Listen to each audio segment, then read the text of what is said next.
ku rwego rukomeye, ariko njye kubera ko nagiyemo hari ikintu ngiye gukora kandi ngiye kubyaza umusaruro, ntabwo nigeze acika intege, ahubwo ngiye nageragezaga buryo nigisha uwo muntu nca intege, nkamubwira icyo ngambiriye, nkabubwira n'inyungu z'ibintu ukora, kuko tuba turimo kwigisha abantu, tuba twigisha abantu sosiyete y'abantu muri rusange, yaba ari abanyarwanda, yaba ari abanyamerika, yaba ari abavuga ururimi rwacu, yaba atari abavuga ururimi rwacu, kubigisha uburyo ki abantu babayeho. Ni inyigisho tuba turimo gutanga.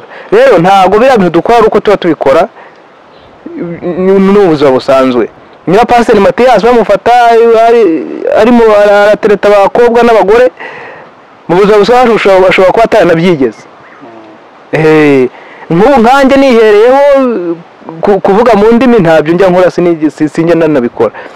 Ubwo rero muri ibyo ngibyo nabikoze mu rwego rwo kugira ngo nigishe abantu, kubera ko nanabibayemo. Buriya wigisha ikintu uzi neza binagufasha no kuba n'abantu bakumva bakamenya icyo ushatse kuvuga.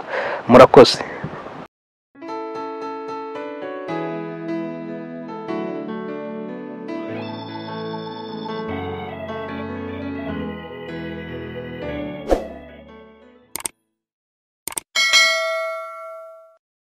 Yes ndagusuje kandi ndakuramukije wowe uteze ibiganiro byacu kandi dukurikirana umunsi ku munsi.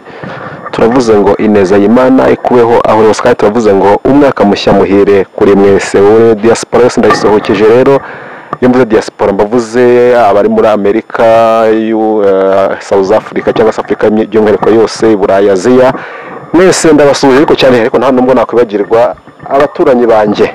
Njye ndi mu Rwanda, batabizi ndi mu Rwanda. Buriya abaturanyi banjye bo mu gihugu cy'u Burundi, abashinga ntahe, ndabasuje mwese. Akongomani Kongomani mumeze mute? Uganda gande sebo bagande nyabo, mwese ndabasuje. Ndavuze ngo mwese umwaka mushya muri ko ntabwo turawurangiza, turabutangiye ku muzawurya ntuzabarye, ntabwo nabyibagirwa nabyo. Muri inshuti zanjye z'akadasohoka wakoze subscribe kandi ukoze share, ndagusuje wese kandi nkwifurije umugisha w'Imana. This is BS TV, my name is Jean Paul. Turi kumwe n'abantu hano badasanzwe muri kubona kuri kamera, n'abastari, ni ibyamamare. Ariko ushobora kwibaza ngo ni ibyamamare muki n'abastari muki? Icyo tugusabe ntukure amaso kuri Bright Shine TV cyangwa se kuri BS TV, ubundi umenye ibyo umenye abantu ni bande. Ushobora kubabaza cyangwa utabazi, ushobora kugiye ari bugiye kubabona. Icyo tugusabe ikiganiro kigitangira, tangira nanjye usozanye nanjye, uramenyamo byinshi. Reka rero mbahereze mikoro za BS TV, ubundi batangire batwibwira, batangire nadusuhuza. Ndahera iburyo, ajya ni iburyo bwanjye, ibumoso. Ndahereye kamere ibumoso, bari ku muntu wambaye neza, yambaye neza rwose, yambaye ikote nziza cyane muri kuyireba, yambaye karuvati, mukanda bereka no hasi n'inkweto ya mbega. Reka ntangire musuhuza, ambwira amazina, ariko ndashaka ambwira amazina papa we cyangwa se mama we bamwise, andi arayabwira mu kanya. Uraho kandi waramutse? Uraho neza. Baduteze amatwi hariya, isi yose iri kutureba, turagira ngo utangire utwibwira unadusuhuza. Ndabashuhuje cyane mu izina rya Yesu nuko tumwemera, kandi nishimiye kuba ndi kuri mikoro za Bright Shine TV. Abandi bose n'abanyumva bose, Imana ihumugisha. Amazina rero nitwa Buregeya Jean d'Amour aka Joshua. Mwabyumvishe, anayitwa Buregeya Jean d'Amour ngo aka Joshua. Ndashaka kumenya impamvu yita aka Joshua, ariko namwe murayimenya, nanjye ntabwo nyeze ko ndibimenye mu byawe byose. Impande ye iburyo bwe, ibumoso bwe hicaye undi mugabo mwiza cyane rwose, ufite fresheri, karuvati nziza, ishati nziza, tisenzi. Imana we, abagabo bantunguye umunsi. Reka nawe atangira dusuhuza namwe kandi abaramutse. Yesu nashimwe. Mbe namwe mbanje kubasuhuza mu izina ry'umwami wacu Yesu Kristo. Amazina nitwa Nshimiyimana Jean Claude, muze ku izina rya Kabutindi Mathias.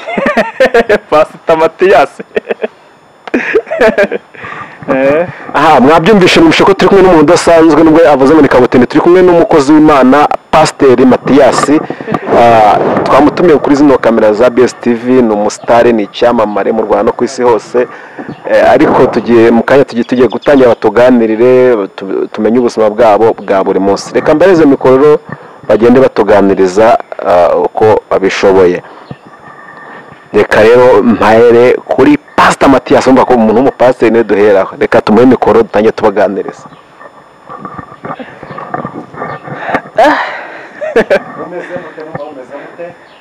Turashima Imana kabisa. Turashima Imana. Natubwiye yuko witwa Pastor Matiyasi, ariko turagira ngo tutaratangira ngo witwa Jean Claude Rukuya kumutaka Pastor Matiyasi, Pastor Matiyasi. Murakoze cyane. Iryo zina rya Pasiteri Matiyasi benshi bamaze kumenyera muri filime yitwa Munsi y'Ijuru, aba ari umupasiteri waciye ibintu. Umupasiteri rwose ukora umurimo w'Imana ariko awubangikanye n'iby'isi n'imirimo y'isi cyangwa se idahesheje Imana icyubahiro, nko kubona abagore, abakobwa. Urebye umupasiteri ujya mu ngeso mbi, niyo shusho ashatse kugaragaza muri iyo filime. Rero biza kunyitira ngiye Pasiteri Matiyasi, ari ngiye unabikora. Ariko ubuzima busanzwe si ukomeze. Uri Pastor Matiyasi n'umukinnyi wa filime, ese niko kazi kawe cyangwa se n'ibindi ukora? Murakoze. Wenda bijyanye na filimi ni akazi kamwe ku rundi ruhande, ariko mu buzima busanzwe n'ubundi hari ibyo nsanzwe nkora. Hari ibyo nkora kuri hoteli, akazi bampemba mu kwezi, ari ibyo nikora mu buzima busanzwe nk'umuntu wikorera ku giti cye. Ibyo ngibyo kugira ngo bibashe kunkomeza muri uru rugendo n'ubundi nshakisha hirya no hino. Pasiteri Matiyasi ndaho kwibanzaho cyane muri kano kanya. Tugiye kwitwa Pasiteri Matiyasi, iyo tugiye kumenya nawe kumenyeza bari gukurikirana, mbona uri umupasiteri ko Pasiteri utoroshye. Ubundi ubuzima busanzwe uba kuri pasiteri, uba uri umukristo bimeze bite? Murakoze cyane. Mu buzima busanzwe ntabwo ndi umupasiteri, ahubwo ni umuvugabutumwa, uko nsengera mu itorero rya AEBR cyangwa se Abatisita. Nkaba ndi umuvugabutumwa, nkaba ndi umuririmbyi muri korali, nkaba ndi na disiplineri muri korali. Urumva rero n'ubundi ubuzima busanzwe nsanzwe nsenga. Pasiteri Matiyasi, urabona ubuzima munakwibanzaho cyane, umukinnyi wa filime ubihuza gute? Iriya role yawe ukina ku bantu bayibonye, nawe ukina ari umupasiteri ko umeze nk'umushurashurizi ukuntu utwara abagore abakobwa b'abakirisitu, abagore batangura abagore batameze gutyo. Ese ubihuza gute inyuma mu itorero bagufata gute, hanze bagufata gute, barebye ibikinana babona uri umukirisitu cyane? Murakoze cyane. Buriya buri kintu cyose ukora ntabwo abantu bakwemera bose 100%. Hari abagushima, hari n'abakugaya. Ariko mu by'ukuri icyo tuba tugamije ni ugutambutsa ubutumwa, cyangwa se kugaragaza ukundi kuntu abantu baba bameze hanze. Ugasanga uri mu kintu runaka, ariko muri icyo kintu ntabwo uri kugikora 100%, ahubwo uri kubikora unyuranyije. Mu by'ukuri nk'iyi role nkina ndi Pasiteri Matiyasi, ari umupasiteri ukunda abagore cyangwa se abakobwa.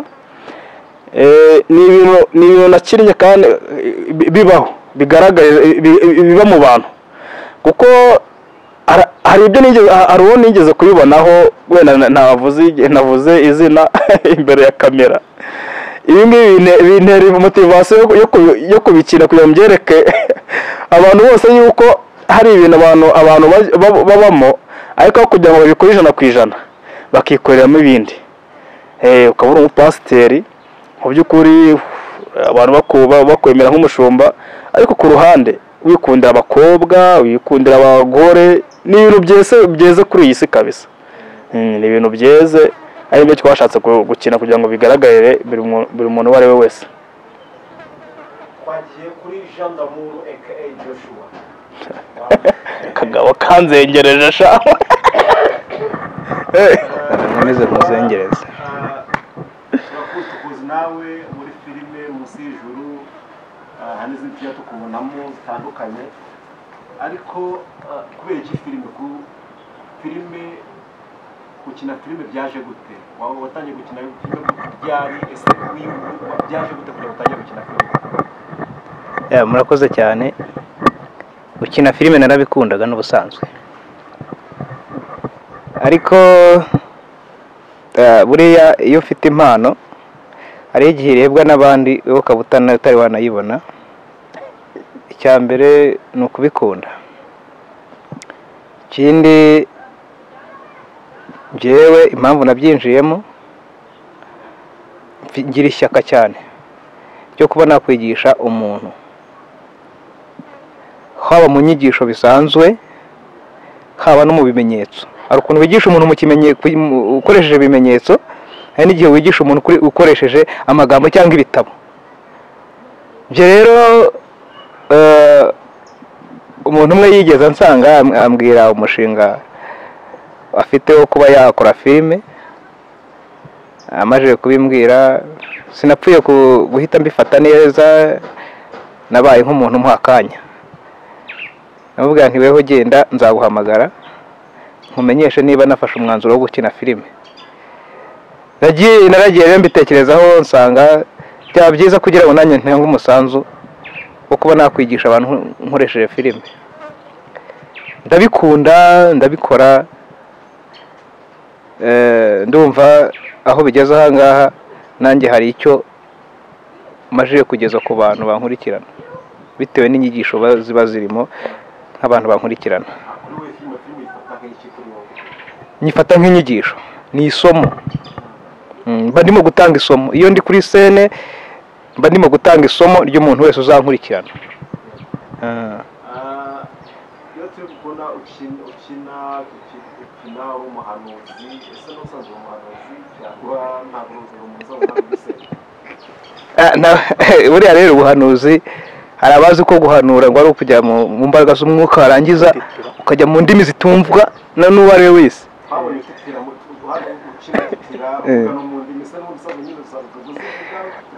Ahubwo mbajije neza cyane kuko nari ngiye kugusubiza mu bundi buryo butari bugize, kuko burya reka ariko maze nkarangiza akanari ntangiye mbere.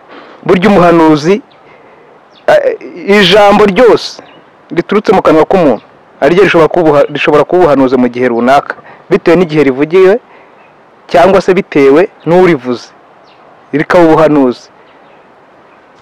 Rero impamvu nakoresheje gutitira no kuvuga mu ndimi cyane, abantu benshi bamenyereye ko ubwo ari bwo buhanuzi nyabwo, ariko burya n'amagambo asanzwe buriya na Bibiliya y'ubwayo nayo bavuga ko ni ubuhanuzi.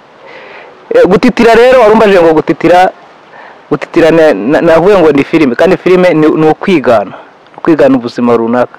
Sinigeze ntitira nta nubwo rwose sinanabizi. Nanjye ni ukwigana, nk'uko iyo ukinnye ufite role runaka wigana iyo role. Niba uri umuhinzi, niba waba utazi guhinga ariko urabikora kugira ngo ukunde wigane ya role, noneho utanga isomo bitewe n'icyo kintu ugiye gufakasingaho.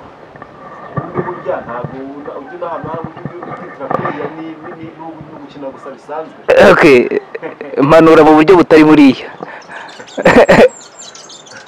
nimba atari banga mu itorero wabukora iki? Mu itorero nyine ubwo mpanura mu ijambo, iyo mbonye akanya ko kuba nabikora. Ikindi nkahanura no mu ndirimbo, ndi umuririmbyi, nkaba n'umucuranzi wa piano. Abakristo musengana cyangwa se abaririmbyi muririmbana cyangwa se abashumba ukuyoboye ku itorero waje tudashaka no kuvuga inda kano kanya, iyo wabonye ukina kuriya babifata gute?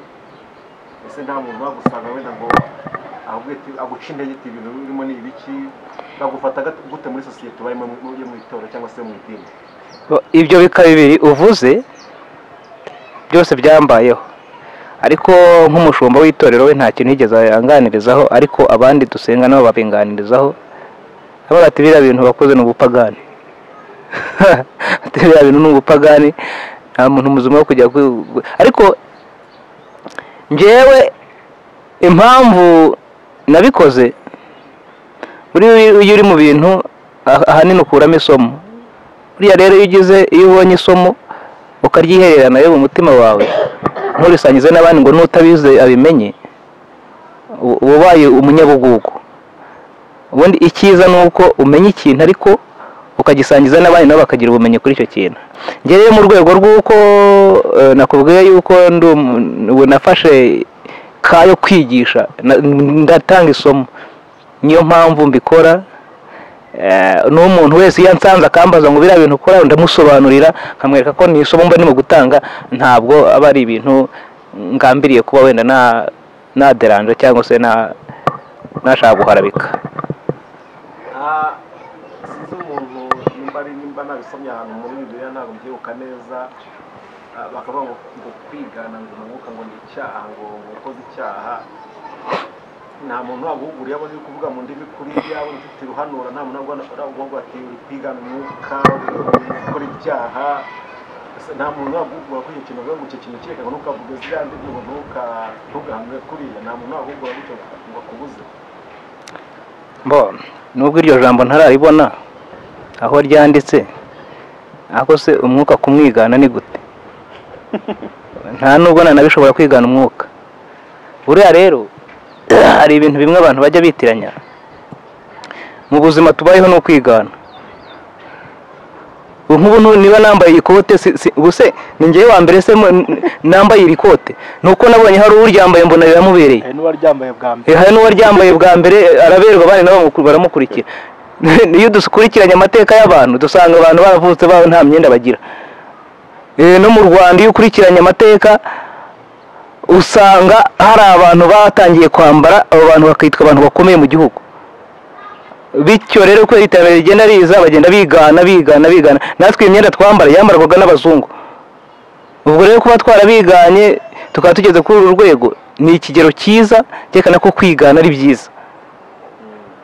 Kuko niyo ufashe Bibiliya ukigisha, buryo burimo gusoma ibyo abandi banditse, urimo gutera intambwe mu y'abandi. Ahubwo wakwibaza ngo uwo wigana we afite uwuhe murongo, ni iyihe nzira arimo kunyuramo? Umunyabwenge mwiza ni uwigana uwundi munyabwenge kugira ngo umurusha ubwenge akagendera mu ntambwe ziwe. Ubwo rero nanjye niyo gahunda, nabishoboye kumwigana, ahubwo namwigana ndetse nkagendera no kunoza ziwe. Iyo wigana umuntu wigana nuko agenda, kuko na Yesu yaravuze ngo mugere ikirenge mu cyanjye. Ubwo rero kwigana umwuka ikibi ni ukumutuka, ahubwo nicyo cyaha kitababarirwa. Pasiteri Matiyasi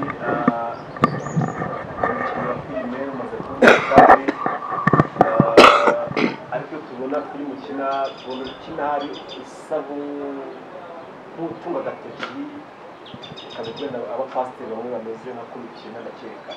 Ese mbere yo gukina iriya role nta mupasiteri nta bapasiteri bajya nk'umupasiteri, nta muntu wabura bakugura ikintu uri kuvuga gusabye abapasiteri kutuvuga nako tutari, nta uraguha imvugo zimeze gutyo na baguca n'izo ntege biriya bintu dusabye. Urakoze cyane, nta nubwo ari umwe. Maze kwakira abantu bagera muri 6 b'abapasiteri bambwira ati rwose uri kudusebya. Iyo umbwiye gutyo mpita ngufata mu yindi kanange, mpita menya yuko ubutumwa ndi gutanga ari aho buri kugera. Ari aho ndi gukemura umuntu rero ubimbwira, mpita menya yuko nawe ahubwo ameze nka Pasiteri Matiyasi. Ukari n'ugeze kumbwira ati biretse ngo nzagenda ngo mu itorero ryawe ngo mibwire umushumba mukuru uhagarariye itorero ryanyu, maze baguhagarika ibi ntabwo ari byo. Nta kibazo uzakomeza ubikore mu burenganzira. umushumba wanyu cyangwa se batubwiye ko ushinzwe disipurine muri korali ese buriya n'umuririmbyi mwese twasanze mwese muri abaririmbyi umuririmbyi umuvugabutumwa ese buriya nta hantu bajya kuvuga ubutumwa kuba watangira gukina filime bagahita bakubona muri ya sura ukina baba bategeka kiriya kirayikize kubwiza uko cyakubwiza iki ntabwo urabona nabyo. Murakoze. Iyo ka ntabwo ndahura nayo kuko nk'ahantu njya kuvuga ubutumwa nta bantu banze mu buzima busanzwe n'ubundi basanzwe bazi imyitwarire yanjye imigenzere yanjye bafite amakuru meza kuri njyewe. Rero ibijyanye na filimi babona yuko ari uburyo mba ndi gutanga ubutumwa runaka kandi n'ubundi ibyo mba ndi gukina nabo babibona mu buzima busanzwe bagenda babibona mu buzima busanzwe ahubwo abampamagara bo baranyihamagara ngo ngende babwiriza mbahugure rwose mbigishe ijambo ry'Imana nta kibazo pe. Murakoze. Murakoze cyane. Uriya kera nagize inzozi zo gukina filime cyangwa umwana ndibuka yuko natangiye kugira inzozi zo gukina filime niga mu wa gatanu primaire. Icyo gihe nari mfite imyaka 15 kuko natangiye primaire uri nshaje. Murakoze cyane. Ari ikibazo mwaye mumbajije ngo se uriya mukobwa dukinana yitwa Roza mu buzima busanzwe ubundi ntabwo twibere mu byo tuba turi gukina muri filime. Oya aho ngaho rwose ntabwo ariko bimeze muri filime nta kazi tuba turimo. Mu buzima busanzwe ni inshuti isanzwe ashobora kungisha inama nanjye nkamugisha inama gutyo bikarangira hariya. Ahubwo madamu uko abifata nawe abifata nk'akazi bisanzwe nyine mba nagiyemo ntabwo abikomeza cyane. Yego. Kandi twabajije turabaza ngo ese mu buzima busanzwe Pastor Mathias na Joshua babanye bate barangana babanye neza ikintu twabajije tujya mu gisubizo ese bimeze bite murangana cyangwa se mu buzima busanzwe. Usibye ko mu kazi ho muri filimi haranzengereje rwose yambereye nk'ihwa ariko mu busanzwe n'ubundi buza busanzweho rwose uyu ni inshuti yanjye kuko nta kintu dupfa. Damuru na Claude rwose barakundana barakundana cyane nta kibazo pe nta kibazo kiba kirimo. Joshua Pastor Mathias biriya bintu urimo kumubwira umubwira ngo yisubire ese biba bikwiriye ko wagenda ugahuga umupasiteri kuriya cyangwa uri kwisibukuruza? Reka nanjye mbanza nsubize kariya akabazo ko kuba wenda ibyo dukina niba kuko twangana cyangwa se dukundana. Uriya Jean Claude mufata wenda imbere namufataga nka petit frère ariko ubu ngubu mpise mufata nka grand frère hafi ya papa ahubwo kuko yatangiye afite primaire afite 11. Bigaragare ko ari undi mushyashya hari sinzi ni undi mushyashya yaragiye ariyuburura urabona ko yaje afite akabiri keza uyu urebye usanga ari ngiye musaza ariko none maje kumenya ukuri ko ari we mukuru ahubwo ubu ni grand frère mfite rero na grand frère yitwa Jean Claude. Ubwo rero iyo mubonye mubonamo grand frère Jean Claude ubundi najyaga mufata nka petit frère ariko baje kubona ko aranduta kandi turanakundana cyane. Iyo duhuye tuba turi mu bintu bya brage gusa kandi ngiye nkunda n'ubundi na brage twishima tugaseka nta kiba bitwaye burya iminsi irushaho kwiyongera ugasanga n'iminkanyari ntiyongereye naho ugasanga no gusaza biragabanyutse. Ubu nagakwiye ko wenda afite akabano ngenda nisukuma ariko ubwo ko yakorageze mu bantu iminsi igenda yicuma ariko batari bagufite imyaka ingahe? Njye imyaka yajya nyivuze rero bamuganiranga muntu ntabwo yabasha kuyitwara cyane ko Jean Claude we nasanze nanamuruta ndi mu myaka hafi 40.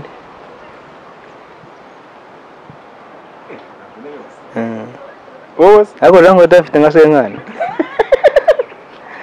segare shaka ari umusaza uri umusaza umuntu atangiye afite imyaka 11 kandi warangije segonderi kandi umaze igihe wararangije none we birumvikana ko yaho ndenzeho. Joshua tukubona muri sinema nyarwanda muri filime nyarwanda by'umwihariko muri filime yitwa Munsi y'Ijoro. Ese ni iki cyagutunze bwa mbere ugiye gutangira gukina filime? Nkora casting bankoresheje ibizamini mu buzima ntigeze nanakora ibintu kugira ngo uzisange muri filime akubwira ngo turashaka ishusho itari ya Joshua itari ya Damour, turashaka donc amarangamutima niberaga mu bintu byo kubaho numva mu buzima bwanjye nta bintu byinshi niba ari ukurakara birizana aho kugira ngo mbizane ntabwo byari kunshobokera. Ubwo bamwe batirakara nkarakaraga nkakenda kumeneka bati wapi byanze bambwira bati ngaho rero vuga nabi bikanga nkahuma nkatontoma bakavuga bati wapa ahubwo uravuga nk'umuntu urimo guserebura. Ubwo niyo kintu cyangoye kwisanisha n'ikintu ngiye gukora byarangoye kurenza ibindi byose kurenza uko wambwira ngo terura wenda ibiro 80 uko ngewe n'ubundi sina nafite na kimwe cya kabiri cyabyo. Ubwo rero ni ibintu bikaze ariko naragerageje gake bagenda banyigisha ubu ndi ku rugero wenda navuga ko nagerageza kwisanisha n'ikintu bashobora kumbwira ngo nkine. Urugendo rwawe muri sinema dusa nk'udusangiza urugendo rwawe muri sinema kugeza uyu munsi na Mathias neza Okay, murakoze cyane. Ntangira sinema byari bigoye, nataga numva mfite ubwoba n'ipfunwe kuko nataga ntabikoze neza nkuko babyifuza, nyamara nge numva ko nta kuntu ntakoze. Noneho ariko uko ngiye nabikora cyane buriya ngewe icyangoraga cyane no kumenyerana n'abantu tugiye gukinana n'abantu mbona barimo kuza kugira ngo dufatanye gahunda yo gukina filime. Nkabona nta numwe nzi ariko kubw'amahirwe yanjye director twari tuziranye akajya nkomeza kandi ati humura bizaza. Ngenda gake mbyiyumvamo nabo turi kumwe tumenyerana, noneho nza kugera ku rwego rwo kuba ngewe nakina ikintu nta n'umuntu umbwirije ati vuga iki ngiki ukabanyera hari ukwambwira ikintu gusa ukavuga ati kina ku ntego iyi ni ngiye nkiyeranje. Muri urwo rwego rero ubu ngo ahantu ngeze nsigaye numva ntabwo bamfite bwo kureba muri kamera, ntabwo bamfite bwo gufata sound ngo mvuge, ntabwo bamfite bwo kuba nakira n'undi muntu tutaziranye. Ubu ngo aho nagera hose nakina nkuko bambajije ari benshi bagiye banca intege ntabwo ati biriya bintu bagiyemo n'ubupagani nta muntu muzima wo gukina biriya bibi cyane rwose barandwanya ku rwego rukomeye. Ariko njye kubera ko nagiyemo hari ikintu ngiye gukora kandi ngiye kubyaza umusaruro ntabwo nigeze cika intege, ahubwo ngiye nageragezaga buryo nigisha uwo muntu nca intege nkamubwira icyo ngambiriye, nkabubwira n'inyungu z'ibintu ukora kuko tuba turimo kwigisha abantu, tuba twigisha abantu sosiyete y'abantu muri rusange, yaba ari abanyarwanda yaba ari abanyamerika yaba ari abavuga ururimi rwacu yaba atari abavuga ururimi rwacu, kubigisha uburyo ki abantu babayeho. Ni inyigisho tuba turimo gutanga. Rero ntabwo biriya bintu dukora uko tuba tubikora n'ubuzima busanzwe. Niba Pastor Mathias bamufata arimo aratereta abakobwa n'abagore mu buzima busanzwe ashobora kuba ataranabyigeze. Nk'ubu nkanjye nihereyeho kuvuga mu ndimi ntabyo njya nkora sinjye nanabikora. Ubwo rero muri ibyo ngibyo nabikoze mu rwego rwo kugira ngo nigishe abantu kubera ko nanabibayemo. Buriya wigisha ikintu uzi neza binagufasha no kuba n'abantu bakumva bakamenya icyo ushatse kuvuga. Murakoze. Icyo kibazo ni cyiza cyane. Uriya urugendo aba ari rurerure kuko ntangira ngewe rwose nari mfite ikibazo cyo kuzahagarara imbere ya kamera, cyo cyanguraga cyane ikindi nanone nari mfite ikibazo buriya numvaga bavuga abantu ngo ba deregitangwa abo ngabo ngumva ndabatinya bya hatari n'abatase bavuga deregita ayobora filimi akakubwira ngo ukora bino buriya ubyishe bigenda gute na buri inkoni ziba zirimo uko n'ubundi nanjye primaire nakubiswe cyane shaho ayobora abakubiswe inkoni ibyo rero narazihaze muri primaire hanze uko yari ibyo ngiyemo bya filime kuko numvaga bavuga ati ngo iyo wishe ikintu uragutsibura bagukubita cyangwa se ugataha ejo n'ejo bundi ukagaruka ariko mu by'ukuri ko nagendaga menyerana n'abandi n'impuguro abayobozi ba filime bagendaga baduha umuntu agendaga atinyuka muri we tukagerageza noneho tukumva yuko ibintu turimo atari imikino ahubwo noneho ari n'akazi umuntu agiyemo kandi buriya iyo ugiye gukora akazi neza urabanza ukisanisha nako ugakora ugakunze ukumva yuko ahantu aho ariho hose bakujyana mu kazi kujya gukorayo nawe wajyayo no muri filime nawe ukumva yuko icyo baguha cyose security yose baguha ugomba kuyikina nk'uko bayiguhaye rero kugeza amagingo aya ngaya aha ngaha tuhagaze mu by'ukuri tugeze ahantu hasa naho wenda hashimishije niko navuga kuko ubwoba bwarashize buri ikintu cyica bwa mbere ni ubwoba rero ibyo dusigaye dukora ibintu tubikunze kandi tugakora ibintu biturimo cyane ko n'ubundi dukora ibintu n'ubundi byari biri ari inzozi zacu tukiri abana batoya. Murakoze cyane tugana ku musozo w'ikiganiro cyacu uyu munsi muri abakinnyi ba filime ese nihe sene mu masene yose wagitinze yakugoye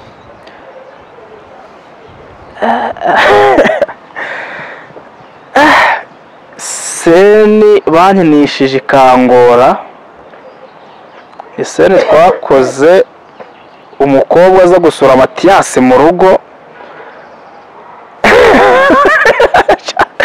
bakamubwira ndagomba kuza ukamusubira muri salo kandi umugore w'umama pasiteri abana hari ari mu cyumba irasa yarangije cyane ngo kandi ugomba kubikora bikagaragara wese yuko n'ubundi wari ufite ubwo bushake n'ayo mapfa ugomba kumwakira muri salo mukabikora ntabwo ufite irasere nabanje kugitekerezaho ko n'amagambo navugaga sinze n'ahantu nayakoye ati nakora vuba ngo ni nk'isaze ntabwo byibuka kandi none mu mapasiteri nawe yari ahari ari mu gikari rero kubikora kugira ngo umugore atabimenya kandi ari mu gikari mukabikora muri salo bikarangira yari hatari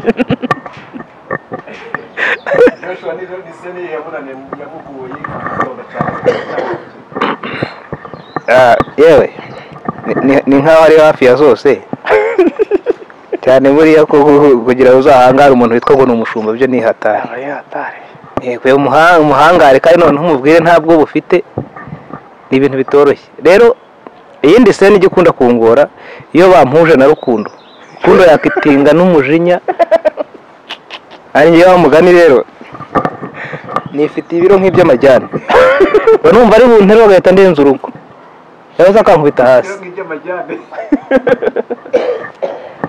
ubu rero pasiteri we rero impamvu njye binyorohera navuze ko n'ubusaza tuba tuburaga ukuntu iyo duhuye mba numva ntari birya ariko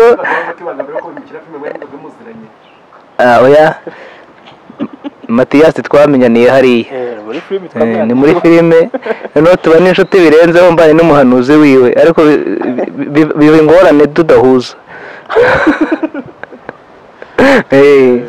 Murakoze cyane ku kiganiro cyiza tugiranye muri abakinnyi mukunda gukina muhura cyangwa se muri kumwe turagira ngo twagitingire security nk'aho mwakinnye muri security zabanejeje muri kumwe mu yagitinge kugira ngo abakunzi bacu batuze amatwi babone ko muri abakinnyi ba filime.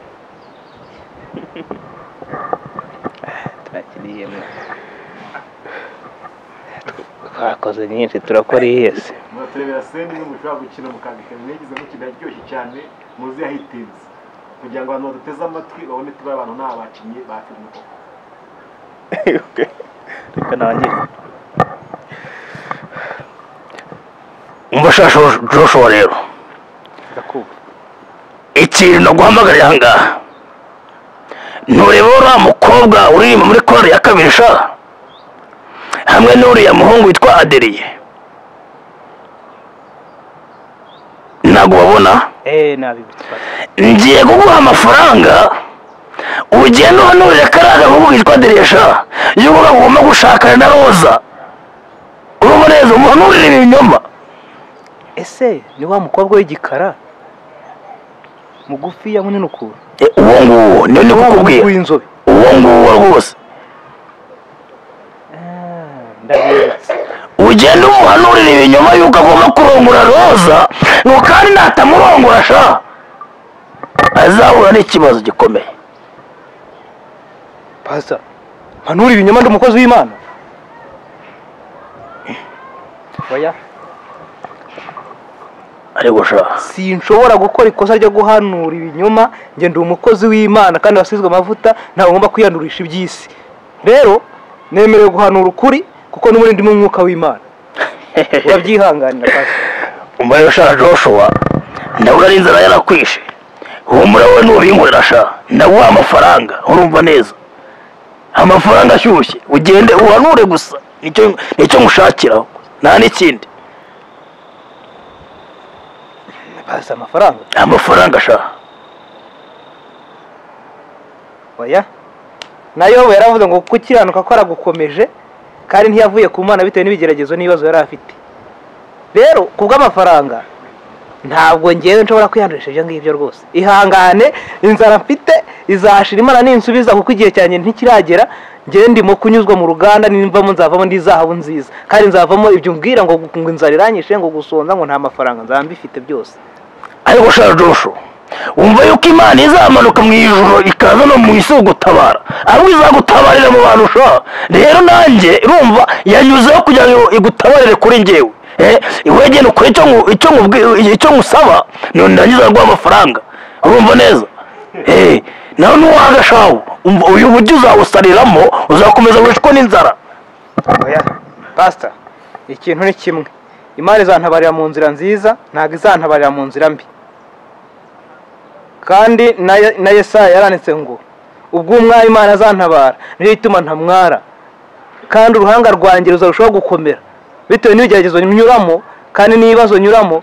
Ngewe nzandushaho gukomezwa nabyo. Igihe cy'ibisubizo cyane ni cyiza, kizaza kinyuze mu nzira nziza, ntabwo kizaza kinyuze mu manyanga nk'ayo umbwira yo gukorera. Niba ari umukozi w'Imana azasenga Imana imuha umugore mwiza, nawe kandi n'umukobwa nawe azasenga Imana imuha umugabo mwiza, kuko bose n'abakozi b'Imana barasenga. Ariko ntabwo sinshobora gukora ikintu kitsaho gityo, ntabwo nshobora. Nyihanganira Pastor, ndakubaha nk'umushumba ariko ihangane. Niba ushaka no kwiko uzashaka abandi bantu bikoresha, ariko inama nakugira nuko wabagira inama ahubwo yo gusenga Imana ikazanyuza ibisubizo byabo mu nzira nziza. Pastor, urakoze. Urakoze kandi umunsi mwiza. unyumviye ubusa sha we ihangane. unyumviye ubusa ntabwo uzi uko n'umushumba wawe sha Pasiteri Matiyasi. Pastor, ndabyumva uri umushumba wanjye ndanakubaha, ariko nanone nkubaha icyubahiro kiri munsi y'icyo nubaha Imana. Nubaha Imana mbere na mbere, we nkakubaha nk'umukozi wayo, ariko ngewe nubaha Imana nk'umukoresha wawe. Ihangane rero kubwo ko wenda tudahuje ku cyifuzo ufite, ihanganira ibyo ngibyo umfata uko nguko. Ngende umukozi w'Imana kandi wasizwe amavuta, sinshobora kwiyandurisha iby'isi. Urakoze cyane, amafaranga yawe yagumane. Umunsi mwiza Pastor, tuzongera dusubire. akari akantu kanyumviye ubusa rwose. urabona ndarasuzugura Pasiteri Matiyasi uretse sha ndane nawe mwuzire impamvu nyumviye ubusa uraza kuyicuza. abaduteze amatwi bose bamaze kubyibonera yuko aba bantu ari abakinnyi ba filime kandi ari abakinnyi beza cyane bashaka kuzamura impano zabo bakazigeza kure. Tugana ku musozo w'ikiganiro cyacu, mwatwiye ko muri abakozi b'Imana mu buzima busanzwe muvuye muri kimwe mu bakozi b'Imana, muri abavuga ubutumwa, muri abaririmbyi, turagira ngo pasiteri umunota umwe tuguhe ugire icyo wabwira abantu duteze amatwi ryaba ari ijambo ry'Imana, ikintu cyose kikuri ku mutima wumva wabwira abantu. Mwabwira Adamu tumuhe umunota umwe nawe agire icyo avuga tukanamusoza. Murakoze cyane.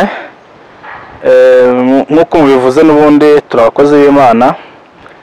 Ari ijambo njya nkunda gusoma muri Yobu ibice 28 ku murongo wa 28, avuga ngo kubaha Uwiteka nibwo bwenge kandi kuva mu byaha niko kujijuka. Mu by'ukuri ari benshi bitiranya ubwenge cyangwa se bakijya abanyabwenge, ariko ijambo tubwira yuko kubaha Imana icyo cyonyine ari bwo bwenge, kandi noneho kuva mu bidatunganye akaba bwo kujijuka.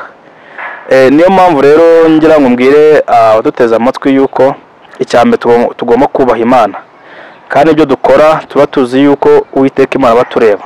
Wakora ikibi Imana ibikureba, wakora icyiza Imana iba ikureba, kandi buri cyose kiba gifite ingororano. Buriya ni ukuri ikibi ingororano yacyo ibiri imbere, ndetse nunakora n'icyiza ingororano yacyo ibiri imbere. Mu by'ukuri rero nagira ngo nkomeze mabwira yuko abantu bakunda gusenga ko muri iyi minsi bamwe barabiretse, abandi baranamuka, abandi babivamo, ariko icyambere ni ukubaha Umwami Kristo, Umwami wacu nk'umukiza, kuko niyo nzira nyayo tubonera amahoro, kandi niyo nzira nyayo izatuma tugera mu gihugu cyo mu ijuru. Murakoze.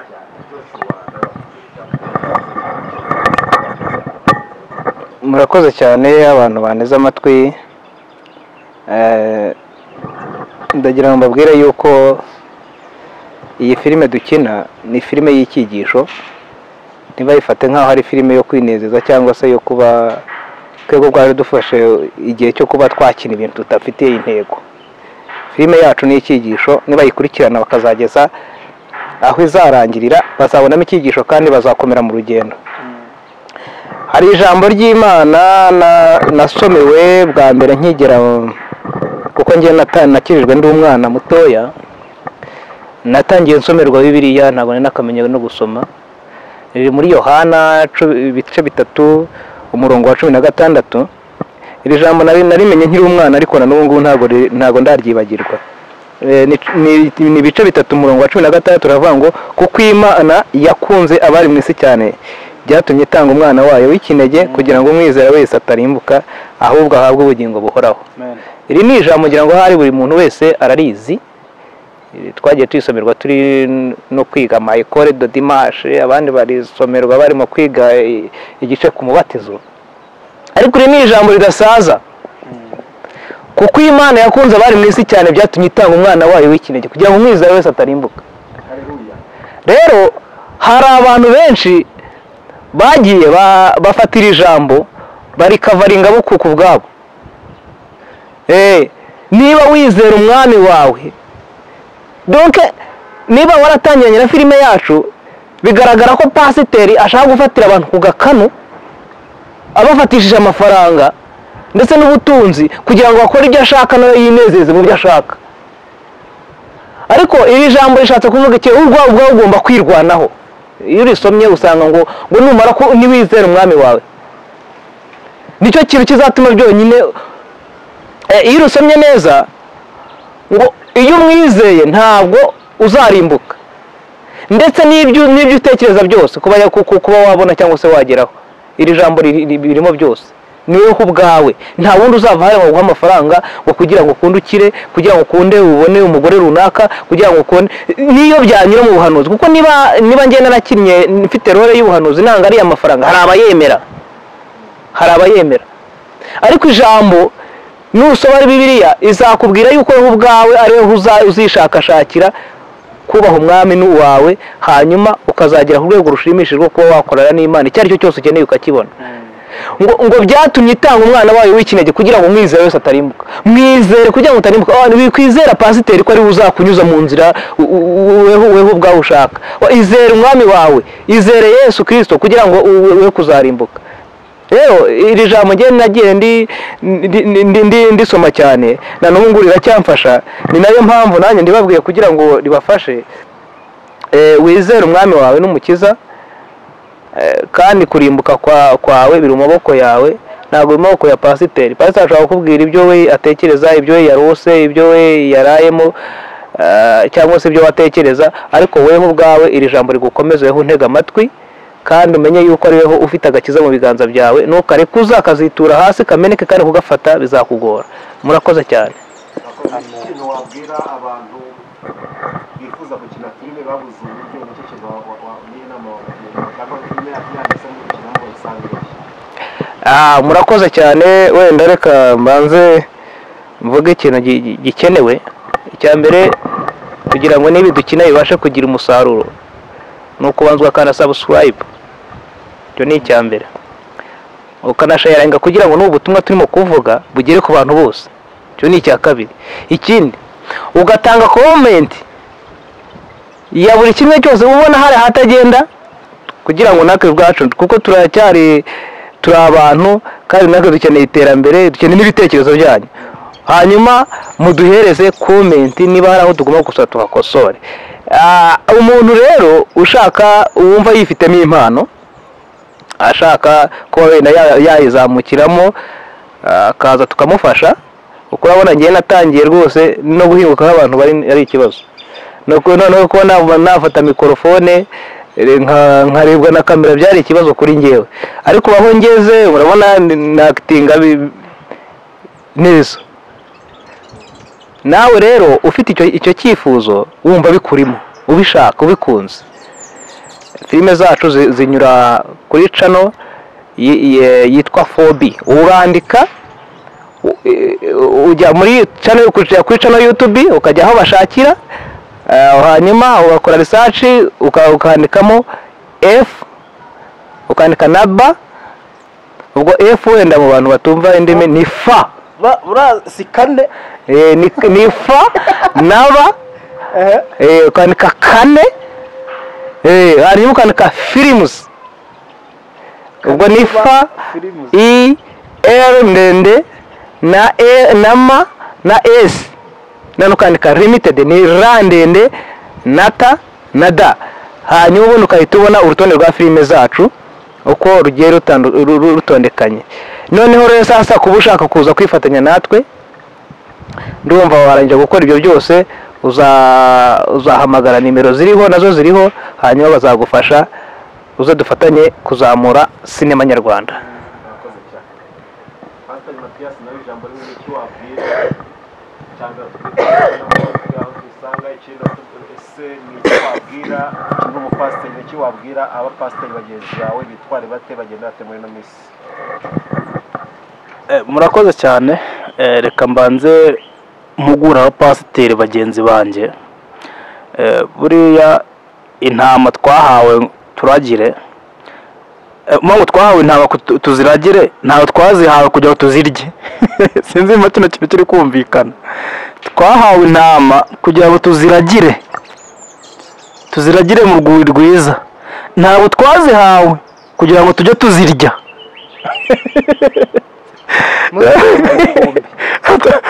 Tuzirira mu rwuri ahubwo.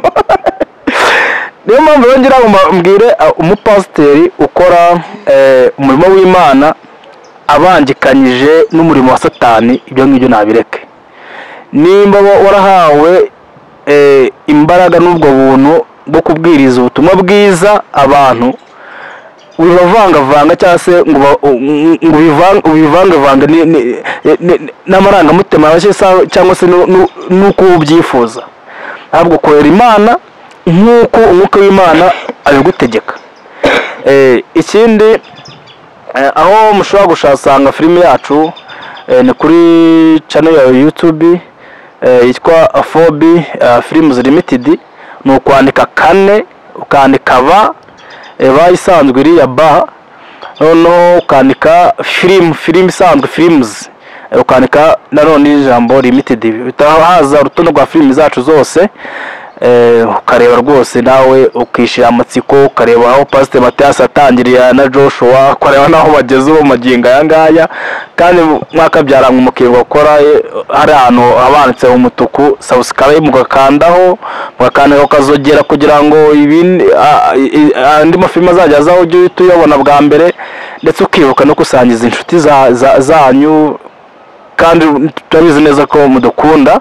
Ikindi none mukaduha comment kugira ngo mutubwire icyo twakongeramo cyangwa se twakuramo iki, kugira ngo ibintu byacu birusheho kumera neza kandi namwe birusheho kubaryohera. Murakoze cyane.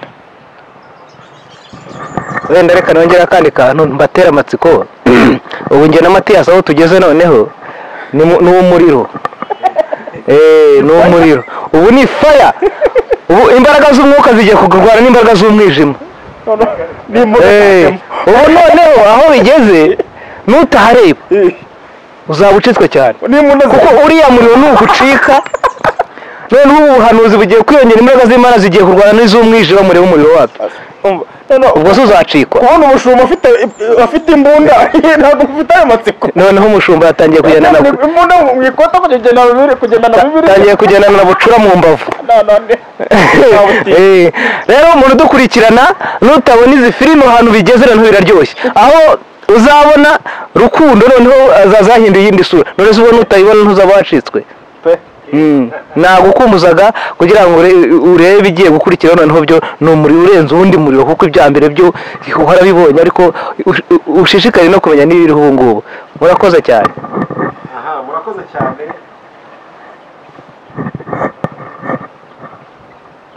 Murakoze cyane bakoze muteze abatwe muri kano kanya, mwabyumvishe nimukunda ko tuzongera tukabagarura, murabyandika muri comment, tuzongera tubagarure tubabaza byo ni byinshi cyane ntabwo twabirangiza, byasaba ko dufata iminsi myinshi cyane, ariko icyo tubemera icyo nuko tuzongera tukabagarura. Ibiganiro byo nagahora nakagaruka. Rero iyi ni BCS TV ko twababwiye, twari kumwe na Joshua na Pastor Mathias. Turabashimira rero ku kiganiro cyiza muduhaye.